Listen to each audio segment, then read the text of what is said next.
Hello everyone, कैसे हैं आप सब। आई होप आप सब अच्छे होंगे और आपकी UP triple S C PET 2026 की तैयारी भी अच्छी चल रही होगी।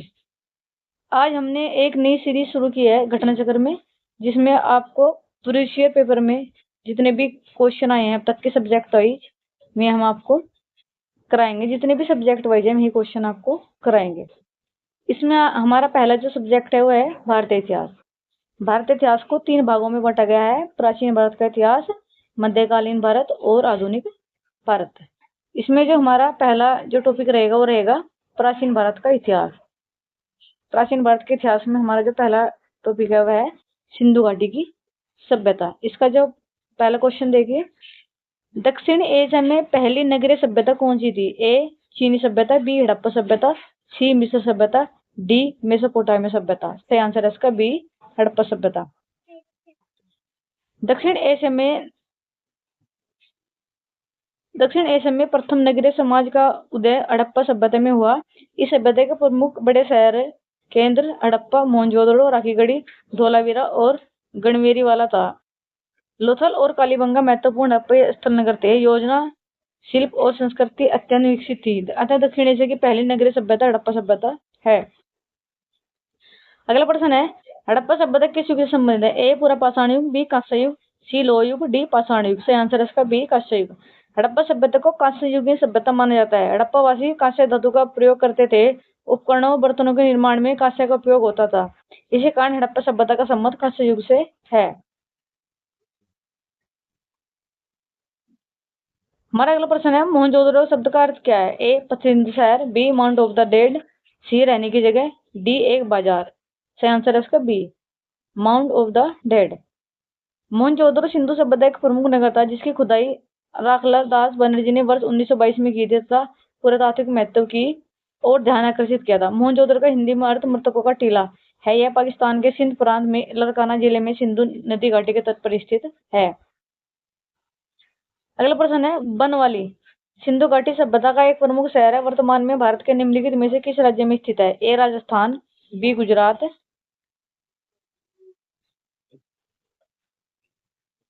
सी मध्य प्रदेश, डी हरियाणा। सही आंसर है इसका डी।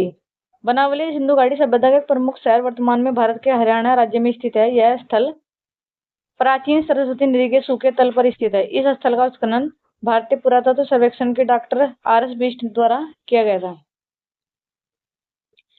अगला प्रश्न है, हड़प्पा के प्रमुख बंदरगाह का नाम लिखिए। ए मास्थानगढ़, बी सिकंदरिया, सी लोथल, डी नागपट्टनम। सही आंसर है इसका सी। लोथल सिंधु घाटी सभ्यता का एक बंदरगाह शहर है। यह सीकर खंबात की खाड़ी क्षेत्र में साबरमती की सहायक भोगवा नदी के किनारे पर स्थित है। यह स्थल 2450 ईसा पूर्व से 1600 ईसा पूर्व के बीच हड़प्पा संस्कृति का प्रमाण करता है। अगला प्रश्न है, हड़प्पा सभ्यता के एक हिस्से लोथल की खोज किसने की थी? A Dayaram Sahni, B Rakhaldas Banerji, C S R. ब्याव, डी आर.एस. बिष्ट। सही आंसर है इसका सी। अहमदाबाद जिले गुजरात में भोगवा नदी के समीप स्थित लोथल की खोज सर्वप्रथम डॉक्टर एस.आर. राव ने वर्ष 1954 में की थी। अगला प्रश्न है, हड़प्पा सभ्यता की सर्वप्रथम संक्षिप्त खुदाई निम्नलिखित में से किसके द्वारा की गई थी? A Rakhaldas Banerji, C B D sir Alexander Cunningham, C अर्जेंट जे.एच. मेघे, डी बी के थापर। सही आंसर है इसका बी।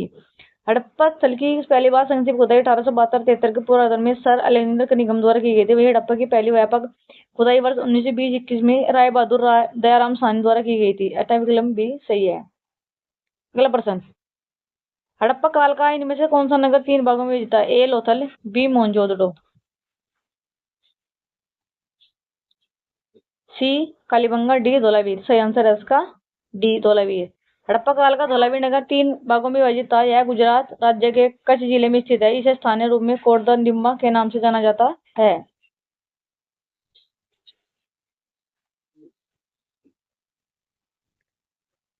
अगला प्रश्न है, निम्नलिखित में से कौन सी धातु हड़प्पा सभ्यता के लोगों द्वारा ज्ञात या उपयोग नहीं की गई थी? ए लोहा, बी कांस्य, सी सोना, डी तांबा। सही आंसर है इसका ए लोहा। हड़प्पा सभ्यता कांस्य ताम्र कांस्य धातु कर्म से परिचित थी। इसी सभ्यता में तांबा, कांसा और सोने के उपयोग का स्पष्ट उल्लेख मिलता है। इसलिए ये धातुएं ज्ञात और प्रयुक्त थी। लोहे के धातु कर्म के बाद के द्वितीय नकीकरण की प्रमुख तकनीकी विशेषता बताया गया है कि इससे निष्कर्ष निकालता है कि हड़प्पा सभ्यता में लोहा ज्ञात या प्रचलित धातु नहीं था। अगला प्रश्न है, सिंधु घाटी सभ्यता के बारे में इनमें से कौन सा कथन सत्य है? ए, सिंधु लोग कपास का उत्पादन करने वाले पहले थे। बी, उन्होंने लकड़ी के बक्से में अनाज भंडारित किया था। सी, सिंधु घाटी सभ्यता पंजाब, सिंध, बलूचिस्तान, गुजरात, राजस्थान और पश्चिम बंगाल के कुछ हिस्सों को कवर करता है। सी, सिंधु लोग कुत्ता, बिल्ली और घोड़े के बड़े पैमाने पर पालते थे। सही आंसर इसका ए। एक कथन सत्य है, सिंधु लोग कपास का उत्पादन करने वाले पहले थे। सिंधुकालीन अर्थव्यवस्था कृषि, पशुपालन, शिल्प और व्यापार पर आधारित थी। यहाँ से प्राप्त वनस्पति अवशेष के आधार पर कहा जा सकता है कि यहाँ के लोग गेहूं, जौ, बाजरा, चावल की खेती करते थे। मोहनजोदड़ो से कपास वस्त्र का प्रमाण प्राप्त हुआ, जिससे स्पष्ट होता है कि हड़प्पावासी कपास के प्रारंभिक उत्पादक और उपभोक्ता से संबंधित हैं। अगला प्रश्न है, सिंधु घाटी सभ्यता में नृत्य करने वाली लड़की के रूप में प्रतिमा किस स्थल पर खोजी गई थी? ए, कोट दीजी, बी, मोहनजोदड़ो, सी, रोपड़, डी, कालीबंगा। सही आंसर है इसका बी, मोहनजोदड़ो।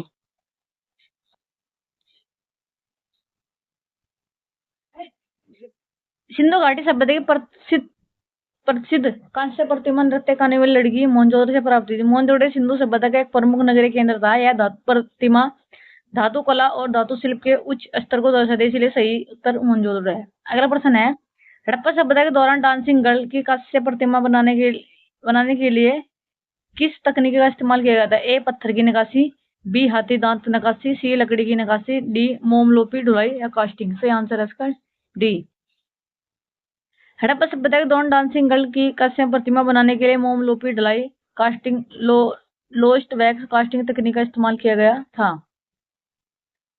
अगला प्रश्न है, निम्नलिखित के स्थान पर पुजारी राजाओं की मूर्ति मिली थी? ए, कोटदीजी, बी, लोथल, सी, हड़प्पा, डी, मोहनजोदड़ो। सही आंसर है इसका डी।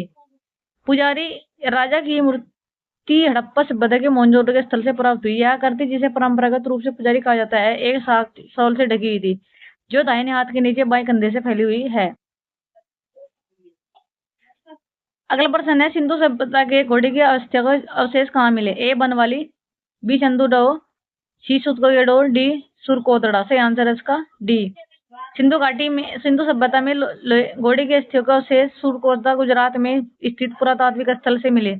राणा गुंडई से घोड़े के दांत तथा लोथल व मोहनजोदड़ो से घोड़े की मूर्तियां मिली हैं। हमारा अगला टॉपिक है वैदिक संस्कृति। पहला प्रश्न है, वेद जो आंशिक रूप से गद करती हैं? ए, अर्थवेद में, सामवेद में, यजुर्वेद में या ऋग्वेद में? सही आंसर है इसका सी, यजुर्वेद में। यजुर्वेद आंशिक रूप से गद करती है। यजुर्वेद में यज्ञों के प्रयुक्त होने वाले मंत्र, आहुति, वाक्य और कर्मकांड निर्देश मिलते हैं। इसी सामग्री में पदात्मक मंत्रों के साथ साथ गदात्मक मंत्र भी पाए जाते हैं।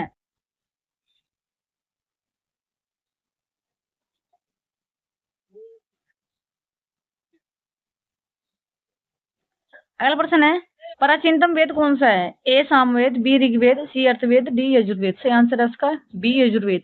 प्राचीनतम वेद ऋग्वेद है। अन्य 3 वेद यजुर्वेद, सामवेद व अर्थवेद है। ऋग्वेद में यज्ञ में देवताओं के आन के लिए सूक्त संकलित है। यह वैदिक धर्म का आरंभ स्रोत है। इसके सूक्तों की संख्या 1028 तथा मंत्रों की संख्या 10,552 थी, जिसमें देवताओं की श्रुति की गई। इसमें 10 मंडल हैं। अगला प्रश्न है, ऋग्वेद कितने भजनों का संग्रह है? ए, 1800 भजन, बी, 1500 भजन, सी, 1028 भजन, सी, 1000 भजन। भजन मतलब सूत्र, सूक्त। सही आंसर है इसकी ऋग्वेद वैदिक साहित्य का सबसे प्राचीन वेद माना जाता है। यह स्तुति सूक्तों का संग्रह है। ऋग्वेद में कुल 1028 सूक्त भजन या संकलित हैं। अगला प्रश्न है, उपनिषद शब्द का शाब्दिक अर्थ क्या है? ए, गुप्त अनुष्ठान, बी, किसी के पाठ बैठना, सी, पवित्र छंद, डी, ईश्वर की शिक्षाएं। सही आंसर है इसका बी, किसी के पास बैठना। उपनिषद शब्द संस्कृति के उपनि और नी और सद से बना है। उप का अर्थ है निकट, नी का अर्थ है नीचे, तो सद का अर्थ है बैठना। इसका अर्थ से गुरु के निकट बैठकर ज्ञान प्राप्त करने से है, इसलिए उपनिषद शब्द का शाब्दिक अर्थ है किसी के पास बैठना नहीं है। अगला प्रश्न है, वेदों के गद प्रकरण क्या कहलाते हैं? ए, उपनिषद, बी, संहिता, सी, ब्राह्मण, डी, अरण्य। सही आंसर इसका सी। वेदों के गद प्रकरण ब्राह्मण कहलाते हैं। ऋग्वेद के ब्राह्मण ग्रंथ ऐतरेणुका, कौशिकी, यजुर्वेद में शतपथ, तैतरणी, मैत्रेयणी, काटक तथा कट कपिलष्ट, सामवेद में पंचविंग, जैमिनी आदि तथा अर्थवेद का गोपद ब्राह्मण है। अगला प्रश्न है, शतपथ ब्राह्मण और तैतरीय ब्राह्मण के ब्राह्मण मूल पाठ क्या है? ए, ऋग्वेद, बी, यजुर्वेद, सी, सामवेद, डी, अर्थवेद। सही आंसर है इसका बी, यजुर्वेद। शतपथ ब्राह्मण और तैत्तिरीय ब्राह्मण यजुर्वेद के ब्राह्मण मूल पाठ है। शुक्ल यजुर्वेद जिसमें वाजपेयी संहिता भी कहा जाता है। ऋषि याज्ञवल्क्य वाजपेयी से संबंधित माना जाता है। अगला प्रश्न है, पुरुष सूक्त जो 4 वर्णों में उत्पत्ति की व्याख्या करता है कि इस वैदिक ग्रंथ में पाया जाता है। ए ऋग्वेद, बी अथर्ववेद, सी यजुर्वेद, डी सामवेद। सही आंसर है इसका ए।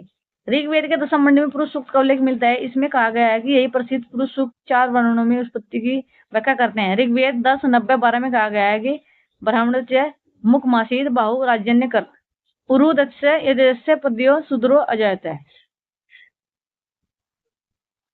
अगला प्रश्न है, छद्मों उपनिषद स्पष्ट रूप से निम्नलिखित में से किस आश्रम के संदर्भित करता है। ए केवल गृहस्थ और ब्रह्मचार्य, बी ब्रह्मचार्य गृहस्थ और वानप्रस्थ, सी केवल ब्रह्मचार्य और संन्यास, डी केवल गृहस्थ और वानप्रस्थ। सही आंसर है इसका बी। छंदों के उपनिषद में 3 गंधक भाग बताए गए, यज्ञ, अध्ययन, दांत, तप और आचार्य गृह में रहने वाले ब्रह्मचारी। छंदों के उपनिषद में संन्यास आश्रम का स्पष्ट उल्लेख नहीं मिलता, इसलिए यह उपनिषद मुख्यतः ब्रह्मचार्य गृहस्थ और वानप्रस्थ आश्रम को संदर्भ देता है। अगला प्रश्न, निम्न में से कौन सा उपवेद नहीं है। ए धनुर्वेद, बी शस्त्र शास्त्र, सी आयुर्वेद, डी योग वेद। सही आंसर है इसका डी।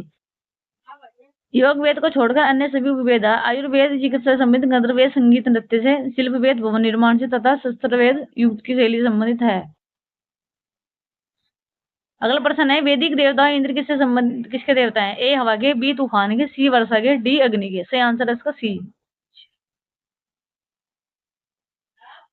ऋग्वेद में सबसे प्रतापी देवता इंद्र है, जिसे पुरस्तर सार किले को तोड़ने वाला कहा गया है। इंद्र आर्य के युद्ध नेता के रूप में चिन्हित है, जिसके स्वरूप में लड़ने में आर्य सैनिकों का नेतृत्व करते आया और उन्होंने विजय दिलाई। ऋग्वेद में इंद्र पर 250 सूक्त हैं।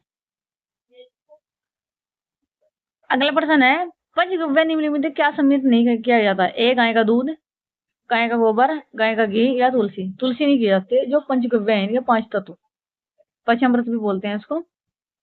गाय के दूध, दही, घी, मूत्र और गोबर से निर्मित पदार्थ पंचगव्य कहलाते हैं। आयुर्वेदिक ग्रंथों में इनमें औषधि उपयोग का उल्लेख है। तुलसी पंचगव्य का हिस्सा नहीं है।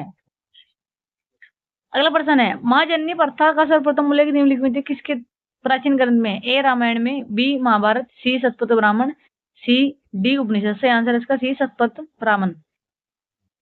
महाजन्य प्रथा का सर्वप्रथम उल्लेख शतपथ ब्राह्मण में हुआ है। इसमें सूदाखोर को कुछ दिन ही कहा गया है। अगला प्रश्न है, ऋग्वेद में निहित गायत्री मंत्र किस देवता को समर्पित है। ए अग्नि, बी मारुति, सी इंद्र, डी सवित्र। से आंसर इसका डी। ऋग्वेद में निहित गायत्री मंत्र सवित्र देवता या सूर्य देवता को समर्पित है। ऋग्वेद के तीसरे मंडल में गायत्री मंत्र का वर्णन है, जिसे विश्वामित्र द्वारा रचित माना जाता है। अगला प्रश्न है, रामायण में मांडवी किसकी पत्नी थी। ए लक्ष्मण की, बी भरत की, सी मेघनाथ की, डी सुग्रीव की। सही आंसर इसका बी भरत की। रामायण में मांडवी भरत की पत्नी थी, जबकि सीता भगवान राम की और मीरा लक्ष्मण की तथा श्रुत कीर्ति शत्रुघ्न की पत्नी थी। अगला प्रश्न है, महाभारत में वर्णित कुरुक्षेत्र की लड़ाई कितने दिन तक लड़ी गई। ए 16 दिन, बी 18 दिन, सी 20 दिन, डी 24 दिन। सही आंसर इसका बी 18 दिन।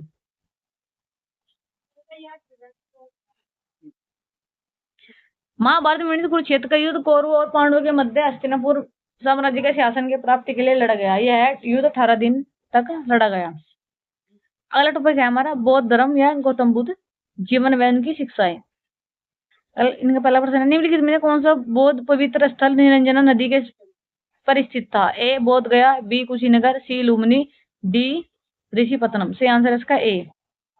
प्रसिद्ध बौद्ध स्थल बोध गया निरंजन नदी के किनारे स्थित है। बोध गया में ही गौतम बुद्ध को पीपल वृक्ष के नीचे ज्ञान की प्राप्ति हुई थी।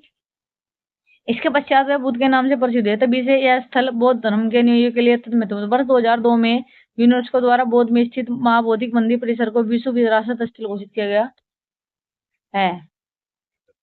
अगला प्रश्न है, ज्ञान प्राप्त करने के लिए बाद गौतम को किस रूप से जाना जाता है। ए जिन, बी बुद्ध, सी ज्ञान, डी बोधि। सही आंसर है इसका बी बुद्ध। अगला प्रश्न है, बोध गया एक महत्वपूर्ण बौद्ध स्थित तीर्थ केंद्र है। ए गौतम, क्योंकि गौतम बुद्ध यहाँ पैदा हुए थे। बी क्योंकि गौतम बुद्ध ने यहाँ ज्ञान प्राप्त किया था। सी क्योंकि गौतम बुद्ध ने ज्ञान प्राप्त करने के लिए यहाँ अपना पहला उपदेश दिया था। डी क्योंकि गौतम बुद्ध ने यहाँ निर्माण प्राप्त किया था। सही आंसर है इसका बी, गौतम बुद्ध ने यहाँ ज्ञान प्राप्त किया था। अगला प्रश्न है, गौतम बुद्ध को ज्ञान किस नदी के तट पर हुआ था। ए गंगा, बी गंडक, सी पुनपुन, डी निरंजन। सही आंसर है इसका डी निरंजना नदी।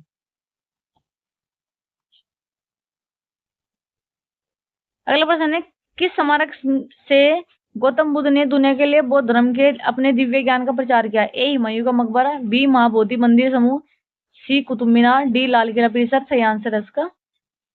इसमें इसमें देने रखा है, इसमें पढ़ते हैं इसकी डिटेल। गौतम बुद्ध को बोध गया में ज्ञान प्राप्त होता है। इस ज्ञान का प्रवर्तन प्रचार का आरंभ धर्मचक्र परिवर्तन उन्होंने ऋषि पतन सारनाथ वाराणसी से किया था। अगला प्रश्न है, बुद्ध ने दुख से मुक्ति पर अपना पहला उपदेश कहाँ दिया था? ए सारनाथ, बी लुम्बिनी, सी कुशीनगर, डी बोध गया। सही आंसर है इसका ए सारनाथ।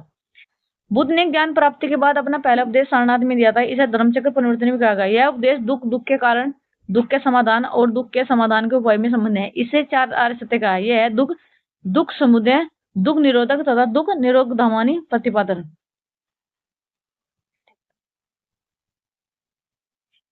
अगला प्रश्न है, बुद्ध ने अपना पहला उपदेश कहाँ दिया था? ए कुशीनगर, बी सारनाथ, सी अयोध्या, डी वाराणसी। सही आंसर है इसका बी सारनाथ।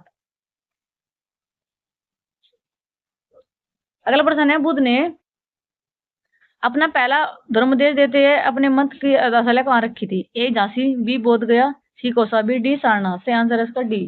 गौतम बुद्ध का जन्म कपिलवस्तु के निकट लुम्बिनी नामक स्थान पर हुआ था। बुद्ध ने अपना पहला धर्मोपदेश सारनाथ में दिया था। यहाँ उन्होंने 5 ब्राह्मण सन्यासियों को पहला उपदेश दिया, जिसे बौद्ध धर्म में धर्मचक्र परिवर्तन कहा गया है। अगला प्रश्न है, गौतम बुद्ध ने धर्मचक्र परिवर्तन सूत्र का उपदेश दिया था। कपिलवस्तु में, लुम्बिनी में, बोध गया में, सारनाथ में। सही आंसर है इसका डी सारनाथ में।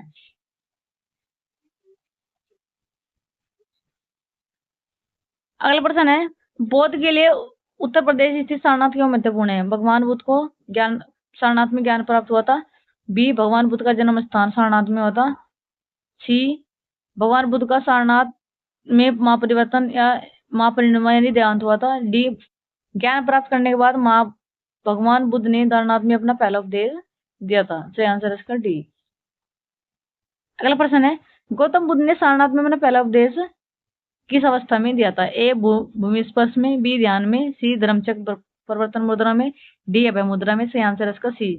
गौतम बुद्ध ने सारनाथ में अपना पहला उपदेश धर्मचक्र परिवर्तन मुद्रा में दिया था। गौतम बुद्ध धर्म के संस्थापक थे। अगला प्रश्न है, बुद्ध ने किस उम्र में परिनिर्वाण अंतिम मुक्ति प्राप्त की थी? ए 80 वर्ष, बी 55 वर्ष, सी 75 वर्ष, डी 60 वर्ष। सही आंसर इसका ए 80 वर्ष। बुद्ध ने उत्तर प्रदेश के कुशीनगर में 80 वर्ष की आयु में महापरिनिर्वाण प्राप्त किया था।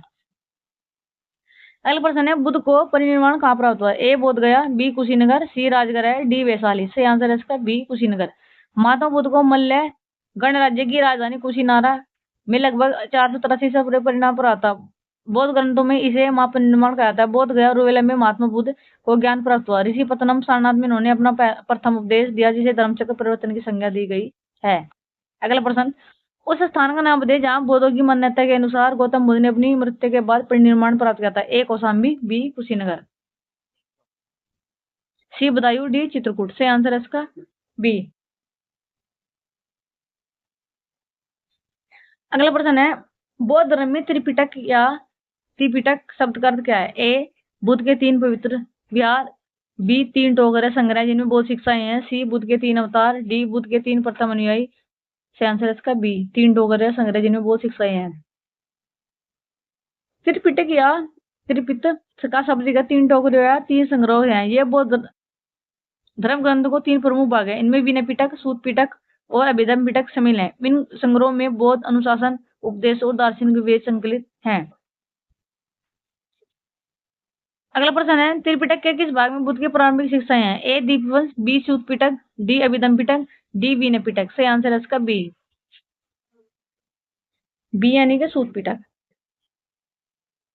त्रिपिटक का सूत पिटक बुद्ध के उपदेशों और प्रवचनों का मुख्य संग्रह है। इसमें बुद्ध की शिक्षाएं संवाद और सूत में संकलित है।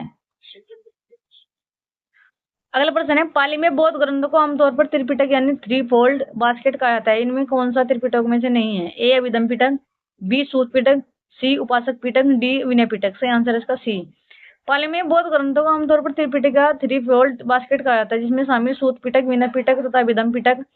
त्रिपिटक बौद्ध धर्म में मूल ग्रंथ है। ये पाली भाषा में लिखे गए हैं। अगला प्रश्न, निम्नलिखित में किस स्थान पर प्रथम बौद्ध संगति का आयोजन किया गया? ए कश्मीर, बी पाटलिपुत्र, सी राजगीर, डी गया। सही आंसर है इसका सी राजगीर।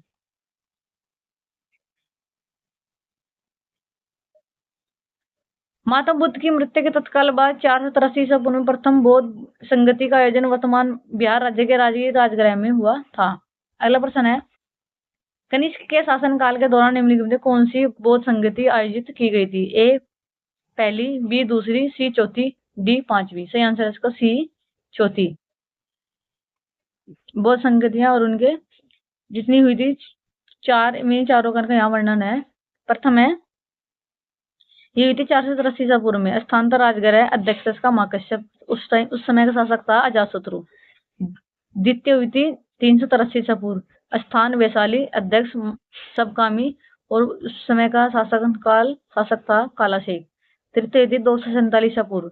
पाटलिपुत्र, मोगस्तिपिल तीसरा शासक अशोक। चौथी हुई थी प्रथम शताब्दी ईस्वी में कुंडलवन कश्मीर में वसुमित्र अध्यक्ष, अशुघोष उपाध्यक्ष, यानी कि इसमें उपाध्यक्ष भी थे। और स्थान था इसका, शासक था इसमें कनिष्क।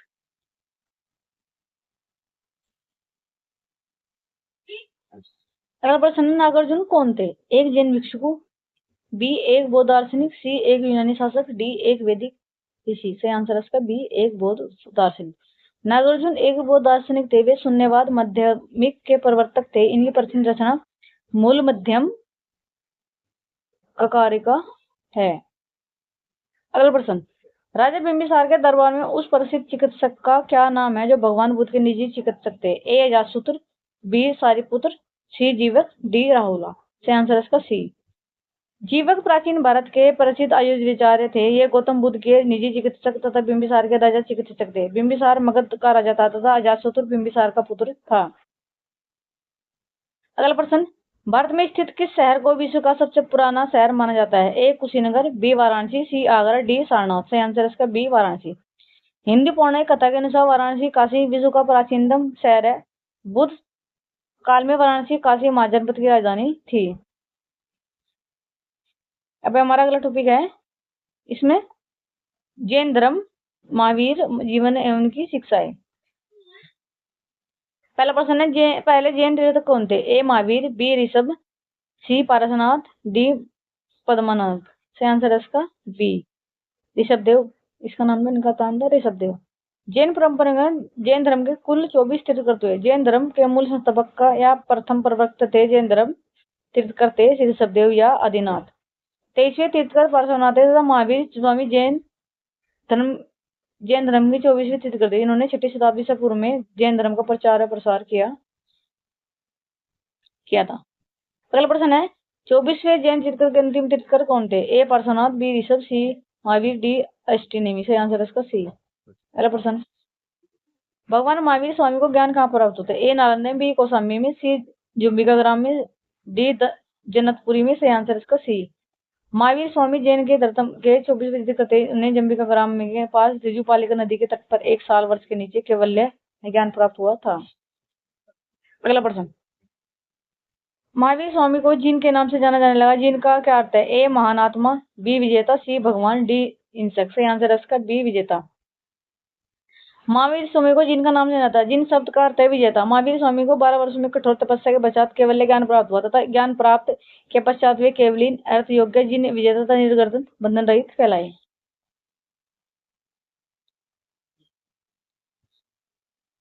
अगला प्रश्न है, जैन धर्म में 3 रत्न दिए जाते हैं, उन्हें निर्वाण का मार्ग कहा जाता है, वे क्या है? ए सही भाषा, सही ज्ञान और सही आचरण, बी सही विश्वास, सही ज्ञान व सही व्यवहार, सी सही विश्वास, सही पद और सही आचरण, डी सही विश्वास, सही ज्ञान और सही आचरण। सही आंसर इनका डी। जैन धर्म में 3 रत्न है, सही विश्वास, सम्य दर्शन, सही ज्ञान, सम्य ज्ञान, सही आचरण, सम्य आचरण। जैन धर्म में सत्य या यथार्थ में विश्वास को सम्यक दर्शन, वास्तविक ज्ञान का सम्यक ज्ञान तथा सुख दुख में स्वभाव को यह सम्यक आचरण कहा जाता है। जैन धर्म में केवल्य की प्राप्ति जीवन का अंतिम लक्ष्य है। अगला प्रश्न, मनुष्य जीवन का सर्वोत्तम ध्येय है? केवल्य, जिसका अर्थ है इच्छाओं को विजय प्राप्त करना, बी दूसरों को सेवा करना, सी दूसरों को शिक्षा देना, डी दूसरों का अनुसरण करना। सही आंसर इसका ए। जैन धर्म के अनुसार मनुष्य जीवन का चरम लक्ष्य केवल्य की प्राप्ति है। विकल्प में केवल्य का साझा इच्छाओं पर विजय प्राप्त करने से स्थापित किया जा सकता है, क्योंकि इच्छाओं पर विजय प्राप्ति के लिए केवल्य संभव नहीं है। अगला प्रश्न, जैन धर्म का सबसे महत्वपूर्ण मौलिक सिद्धांत है? ए वैराग्य, बी निष्ठा, सी कर्म, डी हिंसा। सही आंसर है इसका डी। हिंसा को जैन धर्म में सबसे महत्वपूर्ण मौलिक सिद्धांत के रूप में जाना जाता है। जैन धर्म के 5 सिद्धांतों में हिंसा सबके मौलिक जैन है। जैन धर्म के 5 सिद्धांत इस प्रकार से: हिंसा, अपरिग्रह व ब्रह्मचार्य। अगला प्रश्न है, महावीर व उनके अनुयायी का शिक्षाएं कई शताब्दी तक मौखिक रूप से प्रसारित होती रही। इनमें लगभग 1500 वर्ष पहले लिखा गया था कि वर्तमान में निम्नलिखित किस स्थान पर उपलब्ध है? ए बिहार पटना, बी श्रावस्ती उत्तर प्रदेश, सी वल्लभी गुजरात, डी श्रवणबेला गोला कर्नाटक। सही आंसर इसका सी वल्लभी गुजरात। महावीर और उनके अनुयायियों की शिक्षाएं कई शताब्दी तक मौखिक रूप से प्रसारित हो रही। इन्होंने लगभग 1500 वर्ष पहले लिखा गया था। वर्तमान में गुजरात के वल्लभी नामक स्थान पर उपलब्ध है। अब हमारा अगला टॉपिक, मौर्य वंश। मौर्य वंश में जो पहला राजा था वो था शासक सम्राट अशोक। पहला प्रश्न, मेगास्थनीज जिन्होंने भारत के बारे में प्रसिद्ध ग्रंथ इंडिका लिखे हैं वे मूल रूप से किस देश के हैं? ए पुर्तगाली, बी ग्रीस, सी मिस्र, डी तुर्की। सही आंसर है इसका बी ग्रीस। मेगास्थनीज मूलतः ग्रीस का निवासी था जो सेल्यूकस निकेटर का राजदूत बनकर चंद्रगुप्त मौर्य के दरबार में आया था। मेगास्थनीज की प्रसिद्ध पुस्तक का नाम इंडिका था। अगला प्रश्न, मौर्य कालीन भारत के विवरण वाले इंडिका के लेखक थे। इनमें से कोई नहीं, एंगसान, बी फान, डी मेगास्थनीज। सही आंसर है इसका डी मेगास्थनीज। अगला प्रश्न, विशाखा दत्त द्वारा लिखित मुद्रा राक्षस कौन सी भाषा में लिखी गई थी? ए तमिल, बी पाली, सी संस्कृत, डी हिंदी। सही आंसर है इसका सी। विशाखा दत्त द्वारा रचित मुद्रा राक्षस संस्कृत भाषा का नाटक है। इसे हिंदी में अनुदित करने का श्रेय भारतेंदु हरिश्चंद्र को प्राप्त है। इस ग्रंथ से चंद्रगुप्त मौर्य के विषय में विस्तृत सूचना प्राप्त होती है। नाटक में चंद्रगुप्त को वल्लभ तथा कुलीन कहा गया। ढूंढीराज ने मुद्रा राक्षस पर टीका लिखी थी। अगला प्रश्न है, नगर पालिका प्रशासन की एक विस्तृत प्रणाली की स्थापना के लिए निम्नलिखित में सबसे प्रसिद्ध राजा का नाम बताइए? ए चंद्रगुप्त विक्रमादित्य, बी चंद्रगुप्त मौर्य, सी कनिष्क, डी अकबर। सही आंसर इसका बी चंद्रगुप्त मौर्य।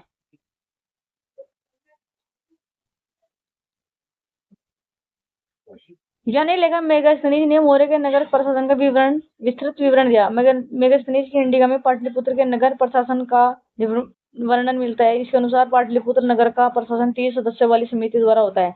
इसकी कुल 6 समितियां होती थी तथा प्रत्येक समिति में 5 सदस्य होते थे। मेगास्थनीज के अनुसार नगर पालिका प्रशासन की एक विस्तृत प्रणाली थी स्थापना चंद्रगुप्त मौर्य के दौरान हुई थी। अगला प्रश्न है, निम्नलिखित किस संप्रदाय में बिंदुसार की रुचि थी? ए बौद्ध धर्म, बी लोकगाथा, सी आजीवन, डी इनमें से कोई नहीं। सही आंसर इसका सी। मौर्य साम्राज्य से बिंदुसार की आजीवन धर्म में रुचि थी। यूनानी लेखकों ने बिंदुसार का अमित्र कैंडेज कहा। विद्वानों के अनुसार कैमेटिस का संस्कृत रूप है अमित्रघात। भारतीय दर्शन और इतिहास के अध्ययनों के अनुसार आजीवन संप्रदाय की स्थापना मकलीपुत्र गोसाल ने की थी। अगला प्रश्न है, सम्राट अशोक का कौन सा शिलालेख कलिंग पर उनकी विजय का उल्लेख करता है? ए प्रथम, बी चतुर्थ, सी 10वें, डी 13वें। सही आंसर है इसका डी 13वें। कलिंग युद्ध तथा उनके परिणामों के विषय में अशोक के 13वें शिलालेख से सूचना प्राप्त होती है। अशोक ने अपने राज्याभिषेक के 8 वर्ष बाद 261 ईसा पूर्व में कलिंग पर आक्रमण किया। इस शिलालेख में अशोक ने कलिंग युद्ध से हुई पीड़ा पर अपना दुख और पश्चाताप व्यक्त किया है। अगला प्रश्न है, अशोक के आक्रमण के दौरान कलिंग पूर्वी प्रांत की राजधानी कौन सी थी? ए तक्षशिला, बी पाटलिपुत्र, सी उज्जैन, डी तोसली। सही आंसर है इसका डी। अशोक के आक्रमण के दौरान कलिंग की राजधानी तोसली ओडिशा थी। अगला प्रश्न, जैसे कि अशोक के शिलालेख में उल्लेख किया गया था, मौर्य साम्राज्य में राजधानी पाटलिपुत्र अन्य 4 प्रांतीय केंद्रों सहित 5 प्रमुख राजनीतिक केंद्र थे। निम्नलिखित में कौन सा प्रांतीय केंद्र नहीं था? ए उज्जैनी, बी तक्षशिला, सी सोनगिरी, डी इंद्रप्रस्थ। सही आंसर है इसका डी इंद्रप्रस्थ। अशोक के विलेख में मौर्य साम्राज्य के 5 प्रांतों के नाम किस प्रकार है? ए प्रांत वे राजधानी उत्तरापथ, तक्षशिला, अमत्रिगढ़, उज्जैनी, कलिंग, तोसली, दक्षिणापथ, सुवर्णगिरी, प्राच्य, पूर्वी प्रदेश, पाटलिपुत्र। इस प्रकार प्रसंगत में इंद्रप्रस्थ मौर्य साम्राज्य के किस प्रांत की राजधानी थी? अगला प्रश्न है, कौन सा अशोक के साम्राज्य अधीन नहीं था? ए कश्मीर, बी गुज्जर, सी कर्नाटक, डी कामरूप। सही आंसर है इसका डी कामरूप। कामरूप अशोक के साम्राज्याधीन नहीं था। कामरूप का पहला ऐतिहासिक उल्लेख समुद्रगुप्त के 4वीं सदी ईस्वी के प्रयाग प्रसिद्धि हरिसेन द्वारा रचित में मिलता है, जहां यह गुप्त साम्राज्य के सीमावर्ती राज्यों डवाक और समतल के साथ वर्णित है। अगला प्रश्न, अशोक के कौन से शिलालेख में ब्राह्मी लिपि का प्रयोग नहीं किया गया था? ए सारनाथ, बी शहबाजगढ़ी, सी धौली, डी इनमें से कोई नहीं। सही आंसर इसका बी साहबजाड़ी। अशोक के 14 वर्त शिलालेख विभिन्न राजकीय शासन की हैं जो 8 भिन्न भिन्न स्थानों से प्राप्त किए। अशोक के साबगाड़िता मानसेरा विलेख अन्य लेखों के विपरीत खरोष्ठी लिपि में लिखे गए जो ईरानी में उत्पन्न हुए थी। अगला प्रश्न है, अशोक के प्रधान शिलालेख की सबसे बड़ी शिलालेख है ए 11वां, बी 12वां, सी 13वां, डी 14वां। सही आंसर है इसका सी। अशोक के प्रधान शिलालेख में 13वां शिलालेख सबसे बड़ा है। इसमें अशोक के कलिंग विजय राज्याभिषेक के 8 वर्ष बाद का वर्णन है। इसकी तुलना में धम्म विजय को अधिक महत्वपूर्ण बताया गया है।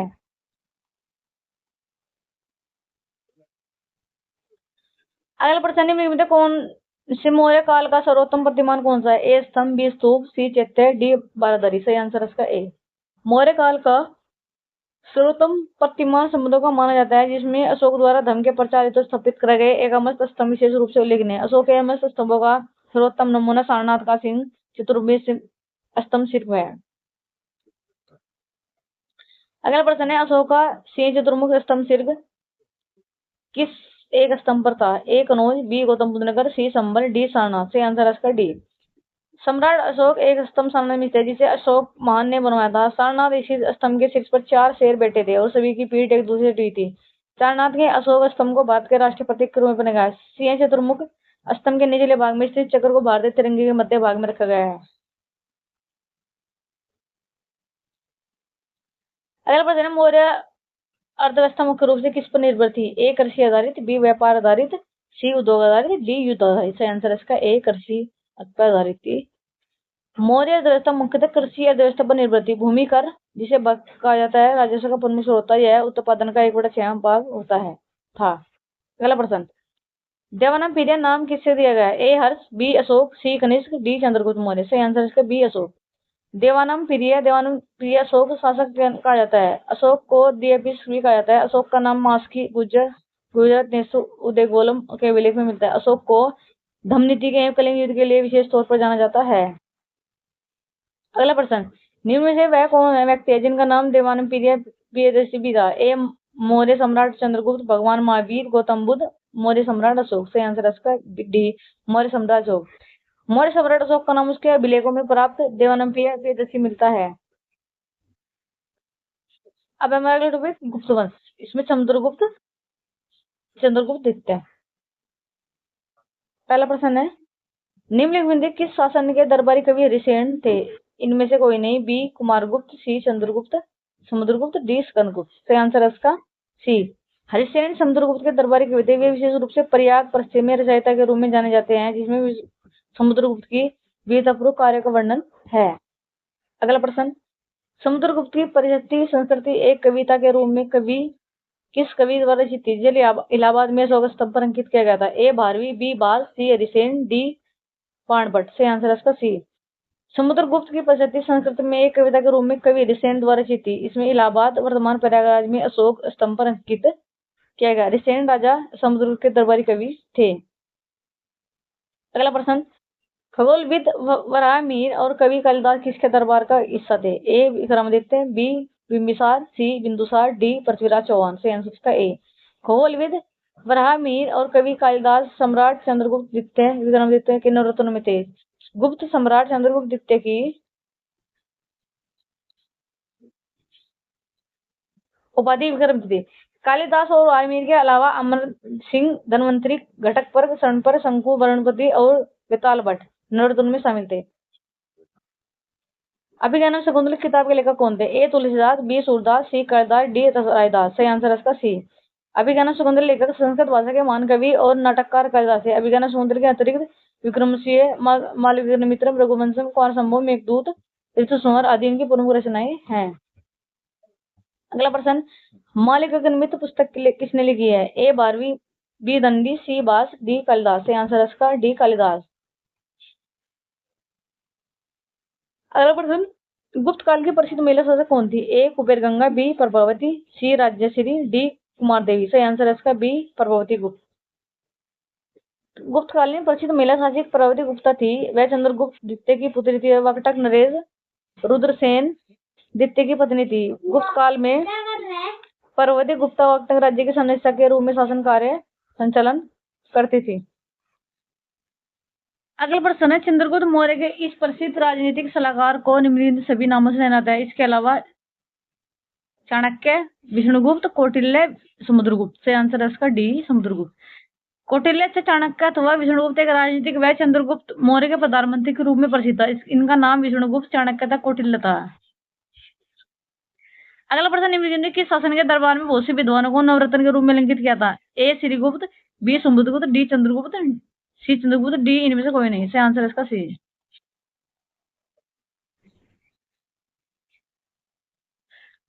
चंद्रगुप्त द्वितीय के दरबार में बहुत से विद्वानों नवरत्न के रूप में अलंकृत किया गया। चंद्रगुप्त द्वितीय द्वारा समुद्रगुप्त के शक्तिशाली शासकों में से एक थे। उनके दरबार में नवरत्नों में कालिदास, धन्वंतरि, वाल्मीकि, अमर सिंह, शंकु, शणपक, वररुचि, वेताल भट्ट तथा घटोत्कच शामिल थे।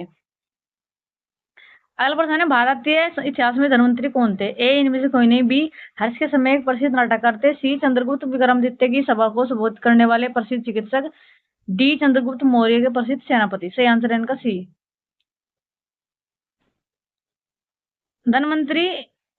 धन्वंतरि चंद्रगुप्त विक्रमादित्य की सभा को संबोधित करने वाले प्रसिद्ध नवरत्नों में शामिल एक चिकित्सक थे। यह आयुर्वेदिक शास्त्र के प्रखंड पंडित थे। चंद्रगुप्त द्वितीय के नवरत्नों की प्रसिद्ध सर्वकालिक रही।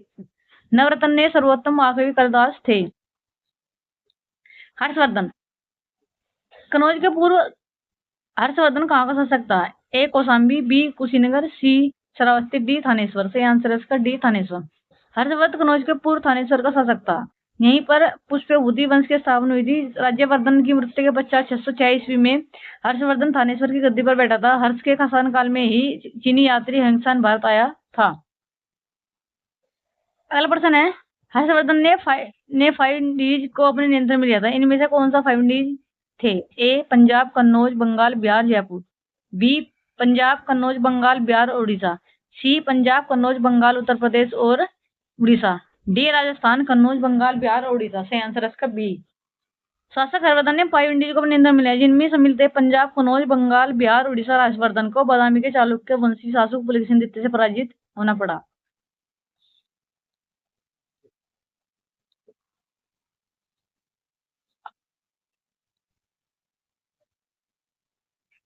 अगला प्रश्न, कादम्बरी के लेखक कौन है? ए कालिदास, बी कौटिल्य, सी हर्ष, डी बाण। सही आंसर है इसका डी। कादम्बरी संस्कृत साहित्य का एक महत्वपूर्ण ग्रंथ है, जिसकी रचना संस्कृत कवि एवं गद्य लेखक बाणभट्ट ने की थी। बाणभट्ट साम्राज्य हर्ष के दरबारी कवि थे। उनकी एक महत्वपूर्ण रचना हर्षोत्तम भी है, जिसमें हर्ष के समय की विस्तृत सूचना प्राप्त होती है। अगला प्रश्न है, हर्षवर्धन के शासनकाल के दौरान निम्नलिखित कौन सी नई राजधानी थी जो थानेश्वर से स्थानांतरित हुई थी? ए कन्नौज, बी पाटलिपुत्र, सी मगध, डी कुरुक्षेत्र। सही आंसर इसका ए। थानेश्वर या थानेश्वर हर्षवर्धन की प्रारंभिक राजधानी थी। हर्षवर्धन के शासन काल के दौरान कन्नौज की नई राजधानी बनाई गई, जो थानेश्वर से स्थानांतरित हुई थी। अगला प्रश्न, निम्नलिखित कौन सी हर्षवर्धन की पहली राजधानी थी? ए पाटलिपुत्र, बी थानेश्वर, सी वैशाली, डी मगध। सही आंसर इसका डी थानेश्वर। पहला प्रश्न, राजपूत काल। ये अगला टॉपिक है इसका, राजपूत काल। इसका पहला प्रश्न, कौन सा साहित्य संगम साहित्य के रूप में प्रसिद्ध था? ए तमिल साहित्य, बी वैदिक साहित्य, सी उर्दू साहित्य, डी संस्कृत साहित्य। सही आंसर इसका ए तमिल साहित्य। प्राचीन तमिल साहित्य को संगम साहित्य कहा जाता है। संगम तमिल कवियों और विद्वानों की एक सभा या परिषद थी, जिसका आयोजन पांड्य राजा द्वारा किया गया था। कुल 3 संगमों का आयोजन किया गया था। अगला प्रश्न, एलोवेरा कैलाश मंदिर का निर्माण किस राजवंश ने करवाया था? ए पल्लव, बी सातवाहन, सी राजपूत, डी मौर्य। सही आंसर इसका सी राजपूत। एलोवेरा के कैलाश मंदिर का निर्माण राजपूत शासक कृष्ण प्रथम ने करवाया था। यह औरंगाबाद महाराष्ट्र में स्थित है। अगला प्रश्न है, प्रसिद्ध विरूपाक्ष मंदिर कहाँ स्थित है? ए श्रीकालाहस्ती, बी तिरुपति, सी हम्पी, डी भद्राचलम। सही आंसर इसका सी। प्रसिद्ध विरूपाक्ष मंदिर कर्नाटक के हम्पी में स्थित है। भगवान शिव को यह मंदिर समर्पित है। यह मंदिर तुंगभद्रा नदी के किनारे पर स्थित है। अगला प्रश्न, निम्नलिखित में कौन सा मंदिर पल्लव राजवंशों के शासन के दौरान बनाया गया था? ए बृहदेश्वर मंदिर, बी नागेश्वर मंदिर, सी हजारा मंदिर, डी महाबलीपुरम मंदिर। सही आंसर इसका डी महाबलीपुरम मंदिर।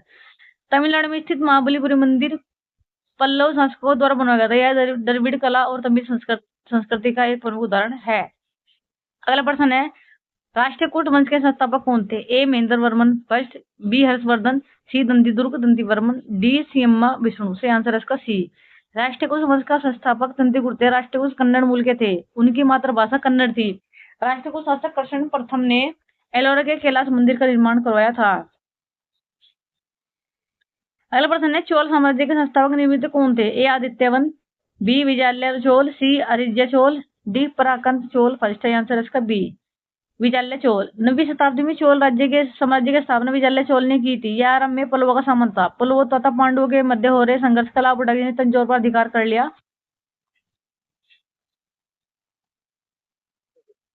अगला प्रश्न, सिंचाई के लिए 16 मील लंबी चोल झील का निर्माण इनमें से किस चोल शासक ने करवाया था? ए राजेंद्र प्रथम, बी राजराज प्रथम, सी अधिराज, डी इनमें से कोई नहीं। सही आंसर इसका ए। राजेंद्र प्रथम ने गंगा घाटी में अभियान की सफलता के उपलक्ष्य में गंगेकोट चोल की उपाधि धारण की। गंगेकोटम चोलपुरम नामक नई राजधानी की स्थापना की। नई राजधानी के समीप ही उसे चोलगम नामक झील का निर्माण कराया था। अल्पटन चोल अभिलेख के अनुसार जैन सभा को दान दी जाने वाली भूमि को क्या कहा जाता है? ए वेल्लन वगई, बी साला भोगा, सी पल्ली छादनम, डी ब्रह्मदेश। सही आंसर इसका सी।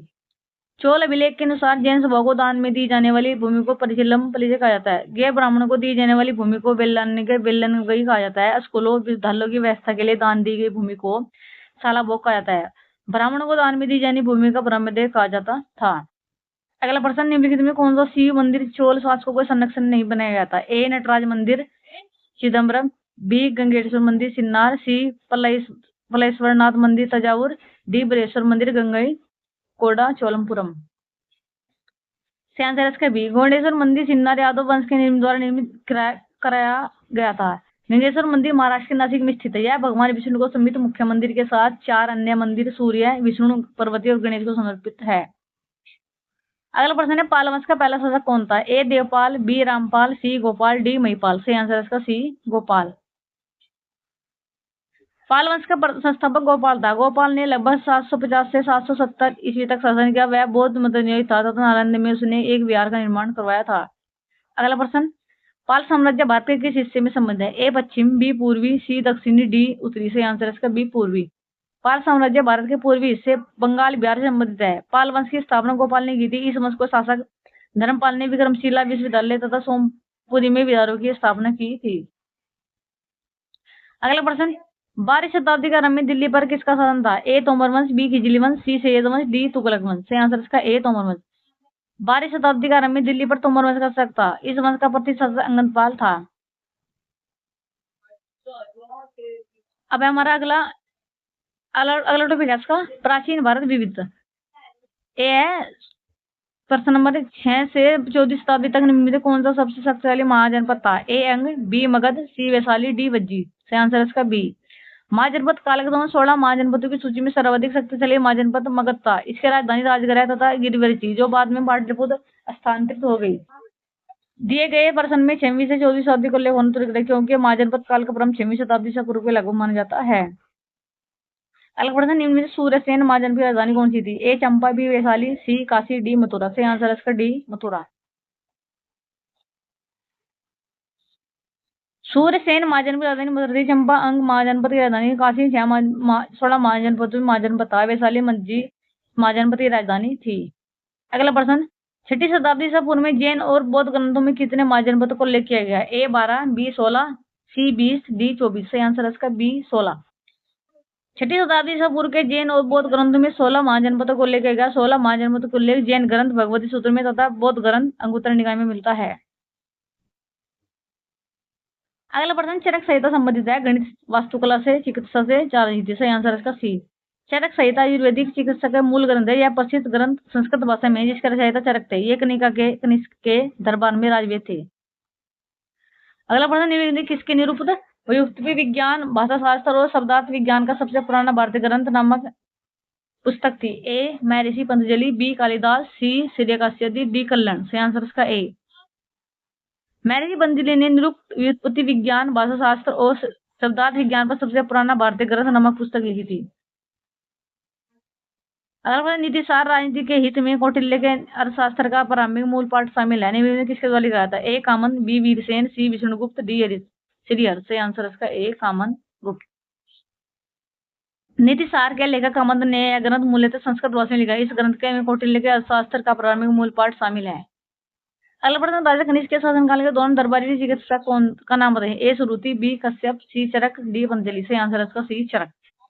अगला प्रश्न, पंचतंत्र की कथाएं किसके द्वारा लिखी गई थी? ए तुलसीदास, बी विष्णु शर्मा, सी वाल्मीकि, डी वेद व्यास। सही आंसर इसका बी विष्णु शर्मा। पंचतंत्र की कथाएं विष्णु शर्मा द्वारा लिखी गई थी। तुलसीदास रामचरितमानस, वाल्मीकि रामायण एवं वेद व्यास महाभारत की रचना हेतु विशेष रूप से किए जाने वाले जाते थे। अगला प्रश्न, सूत्रक द्वारा लिखित मृच्छकटी का साहित्यिक प्रकार निम्नलिखित में कौन सा है? ए टीका, बी निबंध, सी नाटक, डी कवि। सही आंसर है इसका सी। सूत्रक द्वारा लिखित मृच्छकटी का एक नाटक है। अगला प्रश्न, तमिल व्याकरण की कौन सी रचना है जिसे तमिल साहित्य की सबसे पुरानी मौजूद रचना कहा जाता है? ए वलपति, बी तोलकप्पियम, सी शिल्पाधिकारम, डी मणिमेरुल्य। सही आंसर है इसका बी तोलकप्पियम।